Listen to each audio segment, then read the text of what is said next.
Hello students, welcome to our channel Kiran Singh maths Pathshala. I am your maths teacher Kiran Singh. बच्चों, इसके पहले के वीडियो में हम लोगों ने वर्कशीट 3 के लिए इंट्रोडक्शन पार्ट पढ़ा था। आज की वीडियो में हम लोग वर्कशीट 3 के क्वेश्चंस को सॉल्व करेंगे। ये हमारा चैप्टर 11 है, understanding quadrilateral, class 8 maths DAV।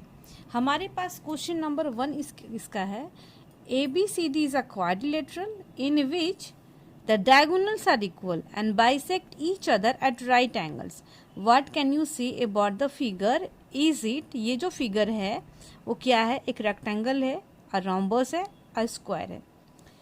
हमारे पास यहाँ पर दिया हुआ है कि एक क्वाड्रिलेटरल है जिसमें डायगोनल्स इक्वल हैं और एक दूसरे को 90 डिग्री पे बाइसेक्ट भी करती हैं। तो ये पिक्चर, ये फिगर किसका है?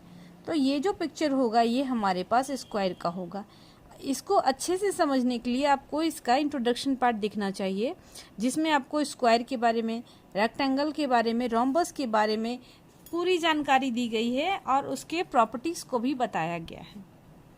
अब हमारे पास क्वेश्चन नंबर 2 है, the diagonal of a rhombus are in the ratio 5:12 if its perimeter is 104 centimetre, find the length of the sides and the diagonal. तो हमें सारे साइड्स का लेंथ भी याद करना है, निकालना है, एंड डायगोनल्स भी हमें निकालने हैं। अब आप लोग देखें, सबसे पहले हम लोग पिक्चर ड्रॉ करते हैं एक रोम्बस का। रोम्बस क्या होता है? रोम्बस एक पैरेललोग्राम होता है जिसमें ऑल 4 साइड्स इक्वल होते हैं। ऑल 4 साइड्स हमारे पास क्या होने चाहिए? इक्वल होने चाहिए, तब वो पैरेललोग्राम क्या हो जाएगा? रोम्बस। मान लीजिए ABCD, ये हमारे पास रोम्बस है, इसमें ऑल 4 साइड्स आर इक्वल। तो यहाँ पर लिखेंगे here ABCD is a rhombus, ABCD is a rhombus and rhombus की चारों साइड्स इक्वल होते हैं। तो हम लोग लिख सकते हैं therefore AB equal to BC equal to CD equal to AD। हमारे चारों साइड्स इक्वल होंगे। अब हमारे पास क्या दिया हुआ है? पेरीमीटर दिया हुआ है ना 104। तो हम लोग लिखेंगे पेरीमीटर इक्वल टू, हमारे पास दिया हुआ है पेरीमीटर इक्वल टू 104 सेंटीमीटर। तो साइड हमारे पास क्या हो जाएंगे? इसके साइड की जगह पे AB BC CD AD सारे 104/4 होंगे। क्यों होगा? क्योंकि चारों साइड्स तो इक्वल है। तो हमारे पास साइड निकालने का फॉर्मूला क्या हो जाएगा? साइड निकालने का फॉर्मूला आप लोग, मैं किनारे लिख दे रही हूँ, साइड निकालने का फॉर्मूला हो जाएगा पेरीमीटर अपॉन 4। ये फार्मूला हो जाएगा। पेरीमीटर 104 है एंड साइड हमारे पास अपॉन 4 साइड से, इसलिए 4 से डिवाइड किया गया। ना 4 2 ज़ा 8, हमारे पास 2 कैरी बचा, 4 6 ज़ा 24। ये हमारे पास साइड कितना आ गया? 26 सेंटीमीटर। तो हम लोग लिख सकते हैं, हमारे पास क्वेश्चन में क्या था निकालना? Find the length of the sides. तो हमारे पास साइड्स का लेंथ 26 सेंटीमीटर आ गया। अब इसके डायगोनल्स भी हमें निकालने हैं। अब डायगोनल्स के बारे में आपको दिया हुआ क्या है? इसके डायगोनल्स का रेशियो 5:12 है। सबसे पहले हम लोग इसके डायगोनल्स को ड्रॉ कर लेते हैं।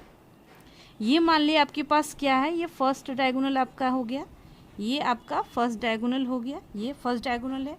दूसरा डायगोनल आपके पास क्या है? BD है। मान लेते हैं ये O पॉइंट पे क्या कर रहा है?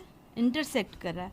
आपको प्रॉपर्टीज ऑफ रोम्बस में बताया गया था कि इसके डायगोनल्स जो होते हैं एक दूसरे को बाइसेक्ट करते हैं। इट मीन्स ये पार्ट इसके बराबर होगा एंड ये पार्ट जो होगा वो इसके बराबर हो जाएगा। हमारे पास रेशियो कितने दिए हुए? 5 एंड इसकी रेशियो 12 है, 5:12। तो एक को हम लोग 5 मान लेंगे, दूसरे को 12 मान लेंगे। तो हम लोग लिखेंगे let the diagonals are 5x and 12x। तो अगर ये बाइसेक्ट कर रहा है तो ये क्या हो जाएगा? 5x/2। ये भी हो जाएगा 5x/2 और 12x/2 करेगा तो ये हो जाएगा 6x एंड ये भी हो जाएगा 6x। अगर इसको आप लोग ऐड करोगे तो ये वैल्यू आपके पास आ जाएगी। अब हम लोग लिखेंगे since diagonals of a rhombus bisect each other, एक दूसरे को बाइसेक्ट करते हैं। देयरफॉर हम लोग लिख सकते हैं OA equal to OC upon equal to 5x/2। आप लोग देखें 5x टोटल था, ये हाफ हो गया। इसी तरीके से हमारे पास हो जाएगा O B equal to O D equal to क्या हो जाएगा 12x upon 2 equal to 6x हो गया। अब आप लोग देखें, आपको एक चीज़ और पता होना चाहिए कि इसके डायगोनल्स बाइसेक्ट करते हैं, bisect each other at 90 degree.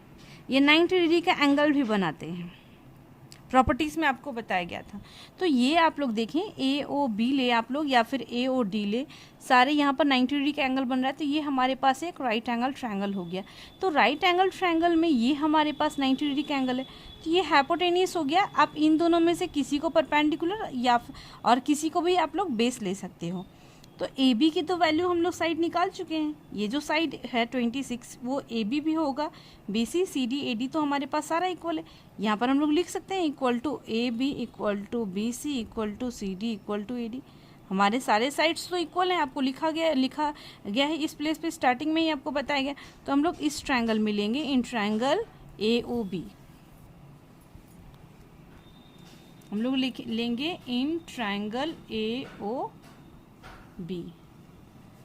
O B में ट्रायंगल में हमारा हो जाएगा A B square equal to O A square plus O B square. A B की वैल्यू हमारे पास 26 आई थी, तो 26 का square equal to O A की वैल्यू हमारे पास 5x अपॉन 2 है एंड ओ बी की वैल्यू हमारे पास 6x है। 26 का स्क्वायर आपके पास 676 होता है एंड 5 5 जा 25x स्क्वायर अपॉन 4 हो गया एंड 6 6 जा 36x स्क्वायर। अब हम लोग एलसीएम लेंगे इसका, 676 इक्वल टू 4 एलसीएम में हो गया 25x स्क्वायर प्लस 4 से इसको मल्टीप्लाई करेंगे, 6 4 जा 24, 6 4 जा 24, हमारे पास 2 कैरी बचा, 4 3 जा 12 एंड 2 14। अब हमारे पास 676, 4 इधर डिवाइड में इधर आके मल्टीप्लाई में हो जाएगा। अगर इसको ऐड करेंगे तो हमारे पास 169x स्क्वायर हो जाएगा। अब x स्क्वायर इक्वल टू क्या हो जाएगा 676 into 4 upon 169।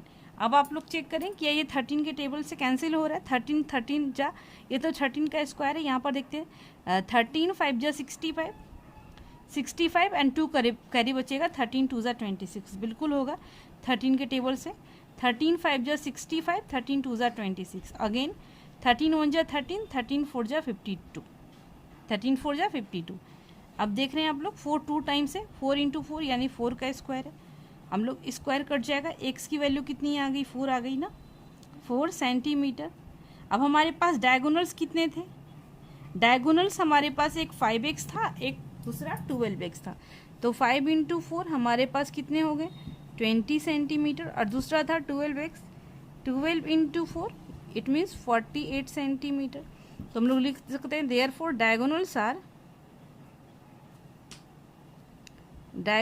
Are 20 centimetre and 48 centimetre and sides तो आपके ऑल साइड्स जो हमारे पास हैं, लेंथ ऑफ साइड्स का लेंथ हमारे पास कितना आया था 26 सेंटीमीटर। ये हमारा रिक्वायर्ड आंसर होगा।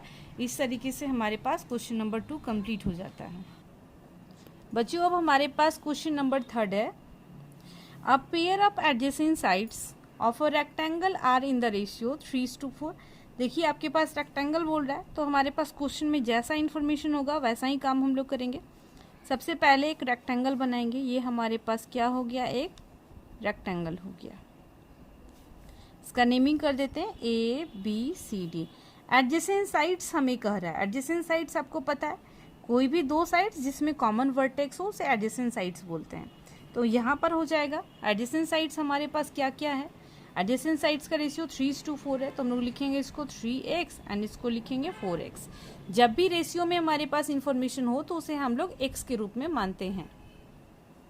अब क्या बोल रहा है, if its diagonal is 20 centimetre, तो हम लोग इसके डायगोनल को मिला देते हैं, इसके डायगोनल को मिला दिए। ये कितना दिया हुआ है 20 सेंटीमीटर। तो क्वेश्चन में बोल रहा है find the length of the sides and hence the perimeter. हमें निकालना है साइड्स का लेंथ एंड इसके पेरीमीटर को निकालना है। तो आपको पता है रेक्टेंगल का हर एक एंगल 90 डिग्री का होता है, ये भी आपको प्रॉपर्टीज में बताई गई थी। तो हम लोग अब लिखेंगे, सबसे पहले जो दिया हुआ है वही लिखेंगे, let the adjacent sides let the adjacent sides are 3x and 4x। Adjacent sides हमारे पास हो गए 3x एंड 4x। अब हम लोग देखते हैं इस ट्रायंगल में, इन ट्रायंगल ए डी सी में आप लोग देख रहे हो ये 90 डिग्री का एंगल है, तो ये हाइपोटेन्यूस हो जाएगा।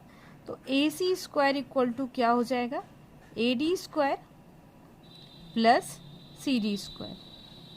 ये होगा बाय पाइथागोरस थ्योरम,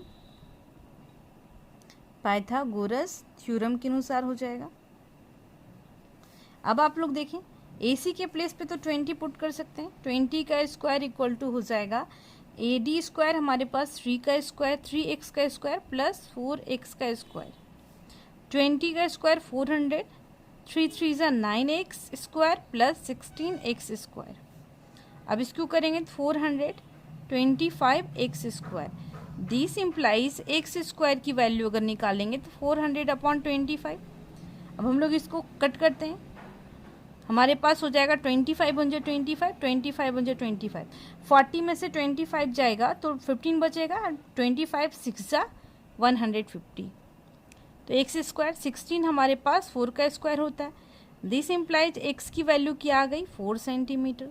तो साइड्स हमारे पास कितने आ जाएंगे, साइड्स जो है हमारे पास कितने 3x, तो 3x हमारे पास क्या हो जाएगा 3 × 4 12 सेंटीमीटर एंड 4x 4 × 4 16 सेंटीमीटर। आपके पास क्वेश्चन में था find the length of the sides, तो साइड्स का लेंथ 12 सेंटीमीटर एंड 16 सेंटीमीटर। 12 ये 12 होगा, 16 फिर 12 फिर 16 हो जाएगा। एंड पेरीमीटर भी हमें निकालना है, तो पेरीमीटर क्या हो जाएगा, पेरीमीटर ये रेक्टेंगल के शेप में होता है, तो पेरीमीटर रेक्टेंगल का फॉर्मूला होता है 2 × L + B। 2L के प्लेस पे हम लोग पुट कर सकते हैं 16 एंड ब्रेथ के प्लेस पे 12, तो हमारे पास हो जाएगा 2 × मल्टीप्लाई करेंगे, ऐड करके मल्टीप्लाई करेंगे 6 × 2 8 एंड 1 1 2 50 28 2 जा 56 सेंटीमीटर। तो हम लोग लिख सकते हैं देयरफॉर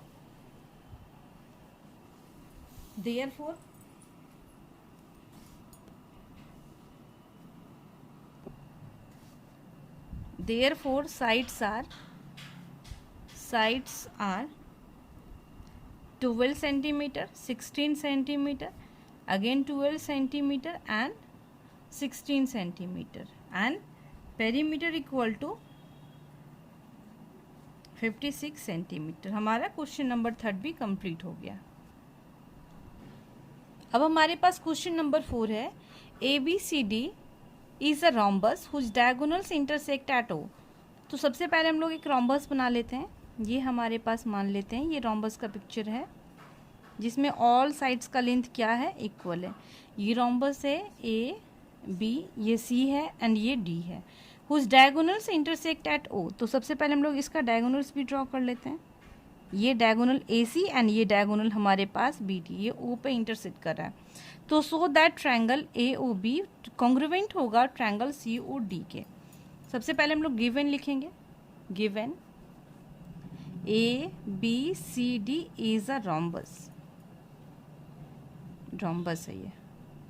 रोम्बस के डायगोनल्स एक दूसरे को बाइसेक्ट करते हैं, इट मीन्स ये पार्ट इसके बराबर होगा एंड ये पार्ट इसके बराबर होगा। अब हमारे पास क्या बोल रहा है, कौन से ट्रायंगल को, ट्रायंगल AOB एंड COD को कॉन्ग्रुवेंट करना है। तो हम लोग लिखेंगे ABCD is a rhombus, therefore OA equal to OC and OB equal to OD, ये भी होगा। एंड 90 डिग्री पे भी बाइसेक्ट करते हैं, बट उसके बिना भी हमारा ये क्वेश्चन बन जाएगा, इसलिए उसका यूज़ करने का कोई ज़रूरत नहीं है। हमारे पास ये गिवन लिख चुके हैं, अब लोग अब लिखेंगे टू प्रूव। हमें साबित क्या करना है, साबित करना है ट्रायंगल AOB जो होगा वो कॉन्ग्रुवेंट होगा ट्रायंगल COD का। अब हमारे पास प्रूफ इस प्लेस से स्टार्ट होता है, जिस ट्रायंगल को कॉन्ग्रुवेंट करना रहेगा, जिन दोनों ट्रायंगल को, उन्हीं दोनों ट्रायंगल में हम लोग लेंगे, लिखेंगे in triangle AOB and triangle COD में हम लोग लेंगे। आप लोग देख रहे हैं OA इक्वल टू OC होगा ना, हम लोग लिखेंगे OA इक्वल टू OC, ये आप लोग देखें गिवन में हम लोग लिख चुके हैं। नेक्स्ट हमारे पास आप लोग देखें ये साइड, उसके बाद ये एंगल वर्टिकली अपोजिट एंगल्स होगा ना, तो लिख सकते हैं angle A O B equal to angle C O D, vertically opposite angles. Third चीज हमारे पास हो जाएगा O B equal to O D, O B equal to O D, ये भी हमारे पास गिवन है। Therefore triangle A O B जो होगा वो कॉन्ग्रुवेंट हो जाएगा ट्रायंगल सी ओ डी का। कौन सी प्रॉपर्टी के अनुसार? पहले साइड आया, फिर एंगल आया, फिर साइड आया। इसमें भी आप लोग देखें, पहले साइड है, एंगल है, साइड है, तो साइड के लिए एस लिखते हैं, एंगल के लिए एस, एंड फिर से साइड के लिए एस। तो हमारे पास by S S congruence rule के द्वारा दोनों ट्रायंगल कॉन्ग्रुवेंट हो गया, ये हमारा प्रूव्ड हो गया।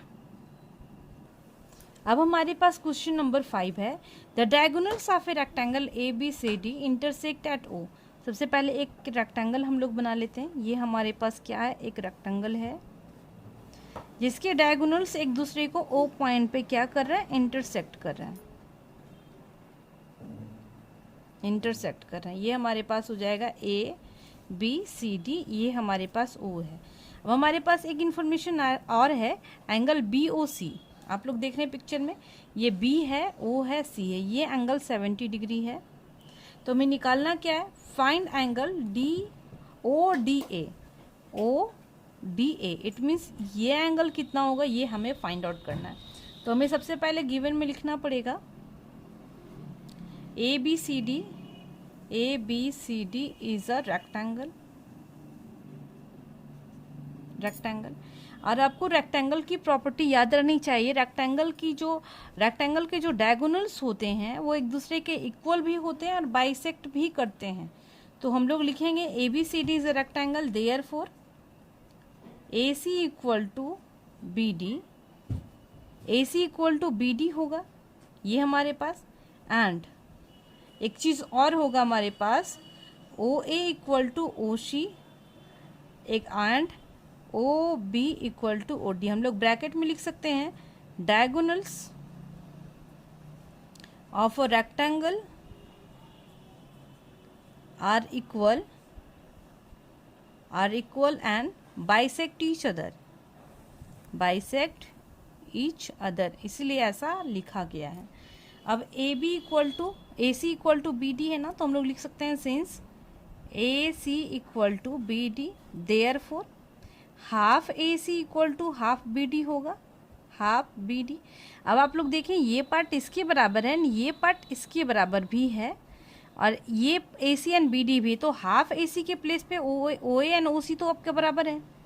और ये दोनों किसके बराबर होंगे, ए सी का, तो देखिए आप लोग ओ सी जो होगा वो भी ए सी का हाफ होगा, एंड ओ सी भी ए सी का हाफ होगा, एंड ओ ए भी ए सी का हाफ होगा। तो हम लोग यहाँ पर लिख सकते हैं हाफ ए सी, एंड इस प्लेस पे क्या लिख सकते हैं हम लोग, हाफ बी डी लिख सकते हैं। एंड हाफ ए सी के प्लेस पे अगर हम लोग इस ट्रायंगल में हमें ये एंगल को निकालना है, इस एंगल को, तो हाफ ए सी के प्लेस पे हम लोग ओ ए लिख सकते हैं, एंड हाफ बी डी के प्लेस पे हम लोग ओ डी लिख सकते हैं। और अगर हम लोग इस ट्रायंगल के बारे में बात करें, अगर ये दोनों साइड्स इक्वल हैं तो ये अपोजिट एंगल्स उसके इक्वल होंगे आइसोसेलेस ट्रायंगल की प्रॉपर्टी के अनुसार। हम लोग अब लिखेंगे in triangle A O D, since O A equal to O D, therefore angle A D O equal to angle D A O, इन दोनों को हम लोग एक्स मान लेंगे। और क्यों ऐसा होगा, एंगल्स अपोजिट टू, ये तो हमारे पास साइड्स इक्वल थे तो एंगल्स इक्वल होंगे, angles opposite to equal sides are equal sides are equal. अगर आपको प्रॉपर्टी याद है तो ठीक है, नहीं याद है तो मैं फिर से समझा दे रही हूँ। अगर आप लोग मान लें ये एक आइसोसेलेस ट्रायंगल है ए बी सी, अगर इसमें साइड्स इक्वल हैं तो एंगल्स भी इक्वल होते हैं। तो आप लोग यहाँ पर देखें, ये एक आइसोसेलेस ट्रायंगल का कंडीशन बन रहा है, इसलिए ये दोनों एंगल्स इक्वल होंगे और दोनों के एंगल्स को एक्स मान लिए। अब देखें इस ट्रायंगल में ये angle B O C equal to angle A O D होगा, वर्टिकली अपोजिट एंगल। अब होगा क्या, angle B O C equal to angle A O D equal to 70 degree, ये वर्टिकली अपोजिट एंगल्स की प्रॉपर्टी के अनुसार होगा। अब इस ट्रायंगल में हम लोग ये भी लिख सकते हैं, ये एंगल प्लस ये एंगल प्लस ये एंगल 180 डिग्री होगा, एंगल सम प्रॉपर्टी। हम लोग लिख सकते हैं angle A D O plus angle D A O plus angle A O D equal to 180 degree A S P, angle sum property of a triangle. आप लोग देखें क्या लिखा गया है, A D O it means ये angle, angle D A O it means ये angle, फिर ए ओ डी इट मीन्स ये एंगल, तीनों एंगल्स का सम 180 डिग्री। अब इन दोनों एंगल्स को तो आप लोग देख लें एक्स माना गया है, एंड ए ओ डी हमारे पास क्या है 70 डिग्री है, 180 डिग्री आ गया। 2x इक्वल टू हमारे पास हो जाएगा 180 डिग्री माइनस 70 डिग्री, तो 2x इक्वल टू 110 डिग्री। अगर इसको हम लोग कट करें 55 डिग्री, एंड x हम लोग किसको माने थे, हमें निकालना क्या था, निकालना एंगल ओ डी ए। तो हम लोग लिख सकते हैं ओ डी ए या फिर ए डी ओ, तो एक ही चीज़ है, हम लोग लिख सकते हैं this implies angle O D A equal to 55 degree.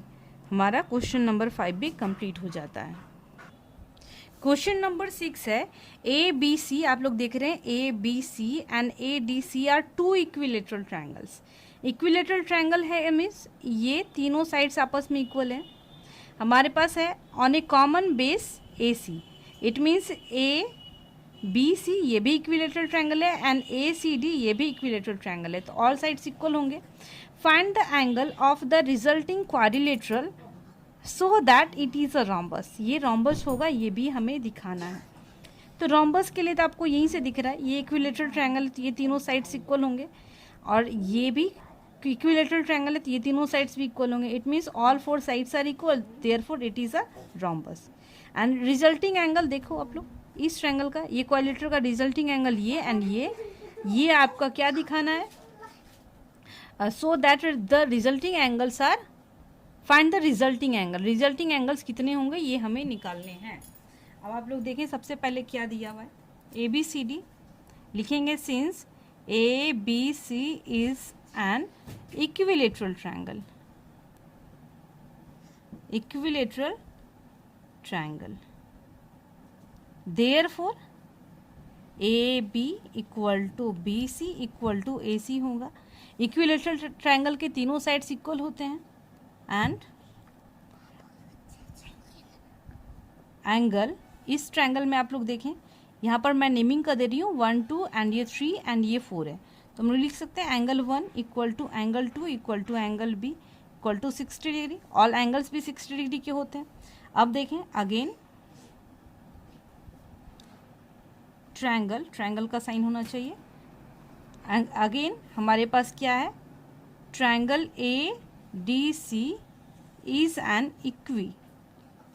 Equilateral, ये भी इक्विलेटरल ट्रायंगल है, देयरफॉर इसमें भी क्या होंगे, A C equal to A D equal to C D, all तीनों साइड्स इक्वल होंगे, and angle 3 equal to angle 4 equal to angle D equal to 60 degree. अब आप लोग इसको इक्वेशन नंबर 1 मान लें एंड इक्वेशन नंबर 2, तो from equations 1 and 2, from equations 1 and 2 we get AC दोनों में कॉमन है, AC कॉमन है, तो यानी AC इन दोनों के बराबर भी है, AC इन दोनों के साइड्स के बराबर भी है, तो it means all 4 sides will equal, therefore we can write AB equal to BC equal to CD equal to AD। All 4 sides जैसे ही इक्वल हो गए, therefore ABCD is a rhombus, rhombus हो गए। अब हमें रिजल्टिंग एंगल निकालना है। रिजल्टिंग एंगल कौन सा होगा, angle B A D and angle B C D होगा, तो हम लोग लिखेंगे नो रिजल्टिंग एंगल, रिजल्टिंग आपको निकालना है, find the angles of resulting quadrilateral, resulting angles of the quadrilateral equal to हमारे पास हो जाएगा angle B A D, and B A D angle 1 + 3 के बराबर होगा, एंगल 1 + 3। आप लोग देखें एंगल 1 की भी वैल्यू कितनी है 60 एंड एंगल 3 की भी वैल्यू 60 है, तो 60 + 60 120 डिग्री। एंड एक और इधर से हो जाएगा बी सी डी, ये आप लोग देखें बी सी डी होगा, बी सी डी कौन सा होगा, एंगल 2 + एंगल 4, ये भी 60 + 60 इक्वल टू 120 डिग्री। ये आपका क्वेश्चन नंबर 6 कंप्लीट हो जाता है। अब हमारे पास क्वेश्चन नंबर 7 है। क्वेश्चन नंबर 7 में हमारे पास दिया हुआ है A B C D is rectangle. आप लोग देख रहे हैं ए बी सी डी एक रेक्टेंगल है in which D P and B Q are perpendiculars. D P एक परपेंडिकुलर है, परपेंडिकुलर मीन्स 90 डिग्री का एंगल बना रहा है, and B Q also it is also perpendicular from D and B से perpendicular है respectively on the diagonal A C diagonal पे है। सो दैट हमें प्रूफ करना है फर्स्ट में ट्रायंगल ए डी पी ये कॉन्ग्रुवेंट होगा सी बी क्यू के। तो हम लोग सबसे पहले फर्स्ट पार्ट ही करते हैं। In triangle A D P and triangle C B Q में आप लोग देखें रेक्टेंगल के अपोजिट साइड्स तो इक्वल भी होते हैं, पैरेलल भी होते हैं, क्योंकि रेक्टेंगल तो एक पैरेललोग्राम भी है। तो इसमें क्या होंगे, ये एंगल्स इसके बराबर होगा। हम लोग लिख सकते हैं एंगल 1 इस प्लेस पे एंगल 2, अल्टरनेट इंटीरियर एंगल्स। हम लोग पहले लिखेंगे angle 1 equal to angle 2 alternate interior angles. A for alternate, I for interior, A for angles, alternate interior angles. Next आप लोग देख रहे हो अगर ये 90 डिग्री है तो ये भी 90 डिग्री होगा, इस प्लेस पे ये 90 डिग्री है। तो नेक्स्ट हम लोग लिखेंगे एंगल डी पी ए, ये D P A equal to angle B Q C, ये भी कितना है 90 डिग्री है। नेक्स्ट हमारे पास हो जाएगा A D equal to B C. क्यों होगा, रेक्टेंगल के अपोजिट साइड्स इक्वल होते हैं। क्या लिखेंगे, opposite sides of rectangle are equal, ये हमारा 3 चीज़ हमें मिल गया। Therefore triangle A D P होगा ये कॉन्ग्रुवेंट हो जाएगा ट्रायंगल सी बी क्यू का। क्यों होगा, कौन सी प्रॉपर्टी के अनुसार, आप लोग देखिए पहले एंगल आ रहा है फिर एंगल फिर साइड, इसमें भी एंगल साइड, तो बाई ए एस के द्वारा होगा आपका। अब नेक्स्ट क्वेश्चन हमारे पास है एंगल ए डी पी, ये जो एंगल होगा वो किसके बराबर होगा, सी बी क्यू की। सिंस ये दोनों ट्रायंगल कॉन्ग्रुवेंट है तो ये by C P C T से हो जाएगा। सेकेंड में हम लोग लिख सकते हैं since triangle A D P congruent to triangle C B Q from part one. आप लोग देखिए फर्स्ट पार्ट में हम लोग प्रूफ कर चुके हैं। Therefore angle A D P equal to angle C B Q by C P C T. C P C T का मतलब होता है corresponding part of congruent triangle. जब भी दो ट्रायंगल कॉन्ग्रुवेंट हो जाते हैं तो उनके सारे करस्पॉन्डिंग पार्ट्स आपस में इक्वल होते हैं। थर्ड भी हमारे पास क्या हो जाएगा, डी पी, ये भी डी पी भी तो इसका साइड है, दो ट्रायंगल कॉन्ग्रुवेंट है तो ये भी इक्वल होगा।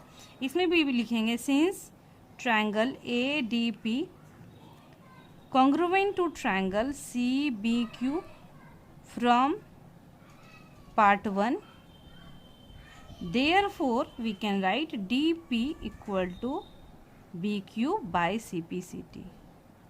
इस तरीके से हमारा क्वेश्चन नंबर 7 भी कंप्लीट हो जाता है। ये वर्कशीट 3 का लास्ट क्वेश्चन था। नेक्स्ट वीडियो में हम लोग वैल्यू बेस्ड क्वेश्चंस को भी सॉल्व करेंगे।